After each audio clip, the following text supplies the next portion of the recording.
नमस्कार मित्रांनो. व्ययस्थांचा गुरु मिथुन राशीकरता नेमका संपूर्ण वर्षामध्ये कशा प्रकारे प्रभावित करणार आहे तुम्हा सर्वांना. याचप्रमाणे दशमात असणारा जो मंगळ आहे, हा संपूर्ण मंगळ मे महिन्यामध्ये तुमच्या दशम स्थानात असणारा आणि मंगळ तुमच्या राशीकर नंबर 1चा अशुभ ग्रह मानला जातो.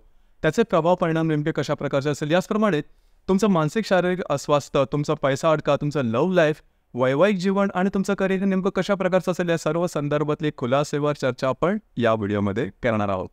तर सगळ्यात पहिल्यांदा आपण गुरुबद्दल थोडासा विचार करू. गुरुबद्दल सांगायचं झालं तर गुरु जो ग्रह आहे, तुम्ही सर्वांना ऐकलं असाल की गुरु चांगला असणं किंवा गुरु चौथा, 8वा किंवा 12वा असला तसा वाईट समजला जातात. तर त्याचा प्रभाव नेमका कसा असेल याचा धावता आढावा सुरुवातीला घेऊ. जसं की जो गुरुग्रह आहे तो ऋषभेत भ्रमण करणार आहे दिनांक 2 मे 2024 पासून ते 14 मे 2025 पर्यंत. तर साधारणतः वेळातला गुरु जो आहे हा तुमच्या राशीकरता सगळ्यात महत्त्वाची गोष्ट घेऊन येणार आहे, ती म्हणजे गुंतागुंत थोडी वाढू शकेल. तुमची जी काही कामं असेल, तुमची जे काही तुम्ही कामं पूर्ण करणार असाल, तुमच्या मनात जे काही प्लान्स असेल याबद्दल गुंता वाढेल. तसं पाहिलं तर तुमची जी रास आहे ती थोडीशी मल्टीटास्किंग आहे. म्हणजे एकाच वेळेस बऱ्याच प्रकारची कामं तुम्ही हाती घेता आणि एका वेळेस 2 सशाच्या मागे धावल्यावर ते एकही ससा हाती न मिळला अशा प्रकारचा अनुभव तुम्ही बऱ्याच वेळा घेतला असेल. परंतु शेवटी स्वभावाला औषध नसतं. तर या संपूर्ण वर्षामध्ये म्हणजे या मे महिन्यापासून ते येणाऱ्या पुढच्या मे महिन्यापर्यंतच्या कालावधीमध्ये अशा प्रकारचे काही अनुभव घेऊ नका किंवा अशा प्रकारचे काही कामं करू नका. कारण कामं तुमचे होणार नाहीत, ती कामं झाली नाहीत तर मग स्ट्रेस येईल, तर मग टेन्शन येईल आणि मग त्याचा जो प्रभाव आहे तो तुमच्या मानसिक शारीरिक स्वास्थ्यावरती होईल आणि थोडंसं मग कॉन्फिडन्स किंवा आत्मविश्वास तुमचा कमी होऊ शकेल. या संदर्भात थोडी काळजी घेणं महत्त्वाचं आहे आणि गुरु अशाच प्रकारचे काही गोष्टी तुमच्यासाठी करून देईल. अर्थात गुरुचं जे भ्रमण आहे त्यामध्ये स्वतःहून अशा काही गोष्टी करू नका की ज्यामुळे आणखी ज्या गोष्टी आहेत त्या कॉम्प्लिकेटेड तुमच्यासाठी होऊन जाते. पहिली गोष्ट ही आहे की एकाच भरपूरशी कामं तुम्ही हाती घेऊ नका. दुसरी महत्त्वाची गोष्ट म्हणजे आर्थिक संदर्भामध्ये, आर्थिक बाबतीमध्ये कुठल्याही प्रकारच्या अशा काम म्हणजे सगळ्यात महत्त्वाचं म्हणजे लोन वगैरे घेऊ नका, कर्ज वगैरे घेऊ नका. आणि कर्ज तुम्हाला मिळून तर जाईल इझिली, परंतु ते फेडण्याच्या संदर्भामध्ये तुमचं काही शेड्यूल तयार नसेल, कारण तसं तेवढंच इन्कम तुम्हाला मिळणार नाही. तर या संदर्भात सुद्धा काळजी घेणं अतिशय महत्त्वाचे आहे. त्या 2 गोष्टी गुरुचं जे भ्रमण आहे त्या संदर्भात काळजी घेणं महत्त्वपूर्ण राहील. आता आपण चर्चा करू तुमच्या स्वास्थ्याबद्दल. मग तुमचं मानसिक आणि शारीरिक स्वास्थ्य नेमकं कशा प्रकारचं असेल. जसं की तुमच्या राशीचा जो स्वामी आहे बुध, जो की तुमच्या दशम स्थानामध्ये भ्रमण करतो आहे. दिनांक 11 तारखेनंतर तो तुमच्या लाभ स्थानात भ्रमण करेल. तुमच्या राशीचा जो षष्ठेश आहे मंगळ, हा तुमच्या 10व्या स्थानामध्ये भ्रमण करतो. तिथे मंगळ आणि नेपच्यून सुद्धा आहेत, राहू आणि नेपच्यून सुद्धा आहेत. आणि तुमच्या राशीचा जो अष्टमेश आहे शनी, जो की तुमच्या लाभ स्थानामध्ये भ्रमण करणार आहे. इथे 2-3 गोष्टी त्या ठिकाणी लक्ष देणे गरजेचं राहील. खरं तर मोठ्या प्रमाणात सांगायचं झालं तर या संपूर्ण महिन्यामध्ये म्हणजे मे महिन्यामध्ये कुठल्याही प्रकारच्या शारीरिक किंवा मानसिक तणावाखाली तुम्ही जाणार नाही. त्याच्यामुळे तशी काय काळजी करू नका किंवा मानसिक दगदग, मानसिक त्रास वगैरे ह्या गोष्टी होणार नाही. फक्त मंगळ राहूची युती आहे ती थोडीशी त्रासदायक होईल. त्या संदर्भातली आपण चर्चा यापुढे करणारच आहोत. परंतु तुर्तास तुम्हाला आरोग्याच्या संदर्भातले काय मोठे प्रॉब्लेम, कॉम्प्लिकेशन्स अजिबात येणार नाही. त्याच्यामुळे तशी काय काळजी करू नका. यानंतर आपण चर्चा करणार आहोत आर्थिक स्थैर्याबद्दल. तुमचं आर्थिक स्थैर्य नेमकं कशा प्रकारचं असेल. जसं की तुमच्या राशीचा जो पंचमेश आहे शुक्र, जो की तुमच्या लाभ स्थानामध्ये भ्रमण करतोय, 20 तारखेनंतर तुमच्या व्यय स्थानात भ्रमण करेल. तुमच्या राशीचा जो अष्टमेश आहे शनी, जो की तुमच्या भाग्यस्थानामध्ये भ्रमण करतोय. संपूर्ण महिना तो भाग्यस्थानातच राहणार आहे. आणि तुमचा जो लाभेश आहे मंगळ, हा तुमच्या दशम स्थानामध्ये भ्रमण करणार आहे. संपूर्ण महिना तो तुमच्या दशम स्थानामध्येच राहणार आहे. तर इथे मोठ्या प्रमाणात सांगायचं झालं तर थोडंसं आर्थिक बाबतीमध्ये फायनान्शियल क्रंचेस ज्याला म्हणतो किंवा पैशाचा थोडासा अभाव किंवा अभावजन्य स्थिती ही तुम्ही थोडीशी अनुभवू शकाल. इथे थोडंसं लक्ष देणं गरजेचं राहील, कारण तुमची जी रास आहे यांचे आवडीनिवडी कायम बदलत राहतात आणि आवडीनिवडी जशा बदलतात तसे आपले खर्चसुद्धा वाढले जातात आणि तो काय अनुभव तुम्हाला नवीन नाही आहे. तर या महिन्यामध्ये इथे थोडंसं काम करणं गरजेचं राहील की तुमचे जे खर्च असेल त्यावर नियंत्रण ठेवणं गरजेचं राहील. अनावश्यक अतिरेकपणाने केलेले खर्च हे तुमच्यासाठी त्रासदायक होऊ शकतील, लक्षात घ्या. तर तुम्ही त्याच्यामुळे खर्चावर थोडंसं नियंत्रण ठेवा. तुमचं जे इन्कम आहे ते ठीकठाक येईल, त्याच्याबद्दल काळजी करू नका. परंतु खर्च वाढले तर साहजिकच त्याचा परिणाम तुमच्या इन्कमवरती सुद्धा होतो. तर या संदर्भात थोडीशी काळजी घेणं महत्त्वपूर्ण राहील. ही गोष्ट अतिशय आवश्यक आहे. इन्कम जर तुम्हाला येईल तर खर्चावरती नियंत्रण ठेवणं गरजेचं राहील. याचप्रमाणे जर तुम्ही शेअर मार्केटमध्ये ट्रेड करत असाल तर साधारणतः 18-20 तारखेपर्यंत तुमचे जे महत्त्वाचे ट्रेड आहेत ते पूर्ण करून घ्या, कारण त्यानंतर केलेलं ट्रेड हे तुमच्या फसण्याची शक्यता जास्त आहे. खास करून जर का तुम्ही शॉर्ट टर्ममध्ये ट्रेड करत असाल तर साधारण 17-18 तारखेपर्यंत तुमचे जे ट्रेड आहेत ते पूर्ण करून घ्या. लॉंग टर्ममध्ये जर का तुम्ही ट्रेड करत असाल तर तशी काय काळजी करू नका, परंतु विचारपूर्वक ट्रेड करणं गरजेचं आहे. सांगतोय का कारण तुमची जी राशी आहे ही पटापट निर्णय आपले बदलत असतात. म्हणजे जशी परिस्थिती बदलेल तसे तुमचे निर्णय बदलतात. त्याच्यामुळे चिकाटी किंवा सहनशीलता किंवा दूरचा विचार हा थोडासा कमी आहे तुमच्या राशीमध्ये. तर त्याचे जे तुमच्या स्वभावातले हे जे लुकहोल्स आहेत किंवा थोडासा निगेटिव्हपणा आहे त्या संदर्भात तुम्हाला अनुभव या दरम्यान येतील. थोडीशी काळजी घ्या, ही गोष्ट महत्त्वपूर्ण आहे. यानंतर आपण चर्चा करणार आहोत गृहसौख्याबद्दल. तुमचं गृहसौख्य नेमकं कशा प्रकारचं असेल. तर तुमच्या राशीचा जो चतुर्थेश आहे बुध, जो की तुमच्या दशम स्थानामध्ये भ्रमण करतो आणि 11 तारखेनंतर तो तुमच्या लाभ स्थानामध्ये भ्रमण करणार आहे. इथे घरातल्या ज्या व्यक्ती असेल त्यांच्याशी तुमचं जे इंटरॅक्शन असेल ते चांगलं राहील, त्याच्यामध्ये काही प्रॉब्लेम नाही.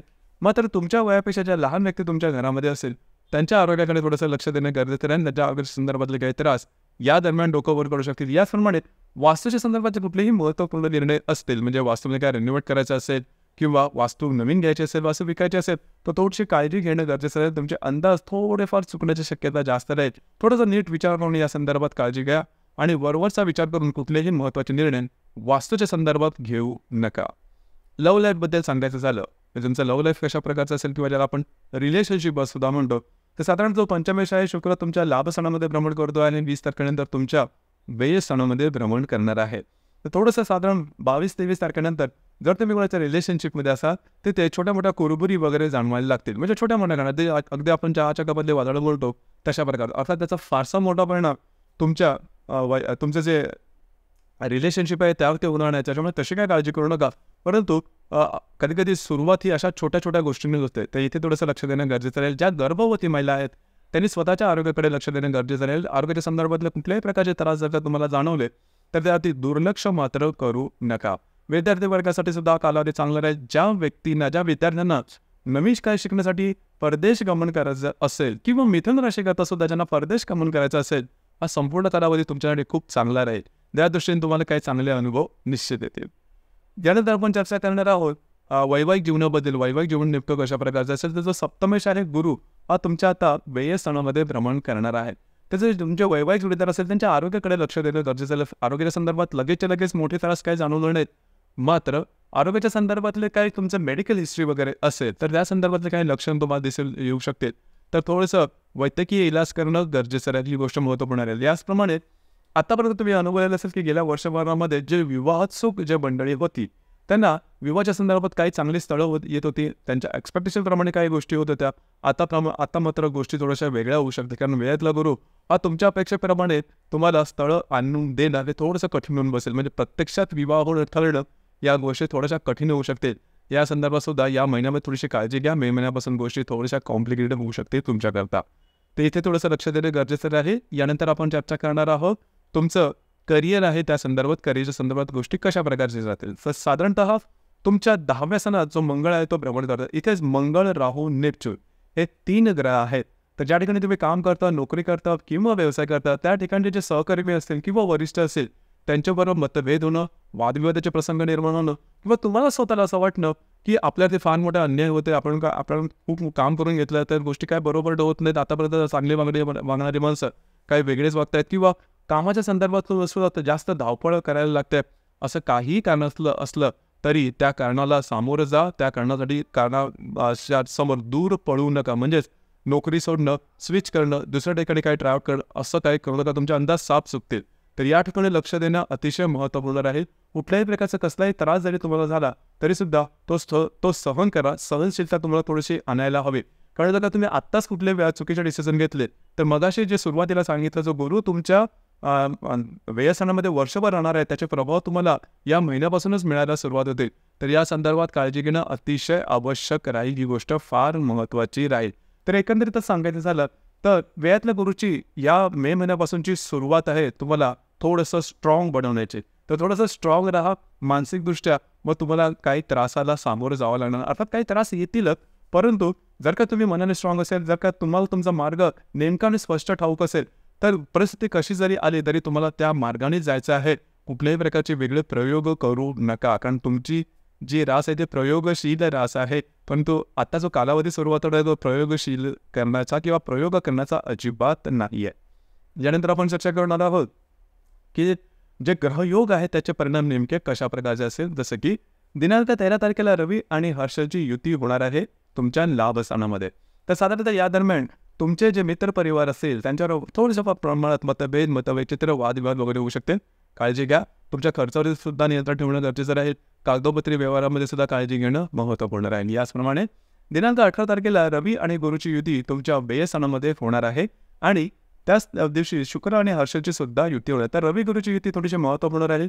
तुमचे जे वैवाहिक जोडीदार असेल त्यांच्याकडे बाहेर फिरायला जाणं, तुमच्याने त्यांच्यामध्ये जे इंटरॅक्शन असेल ती चांगली होईल. फक्त एकच गोष्ट आहे, त्यांच्या आरोग्याकडे लक्ष देणं गरजेचं राहील. याचप्रमाणे तुम्ही जर का धार्मिक किंवा आध्यात्मिक मार्गामध्ये असाल आणि तुमचे काही गुरु असतील, कुठला पंथ असेल, तर त्यामधून तुम्हाला ॲप्रिसिएशन मिळणं, तुम्हाला चांगले आशीर्वाद मिळणं, काही चांगल्या संदर्भात काही इंट्युशन अंतःप्रेरणा येणं, अशा प्रकारचे सुद्धा अनुभव या दरम्यान येऊ शकतात.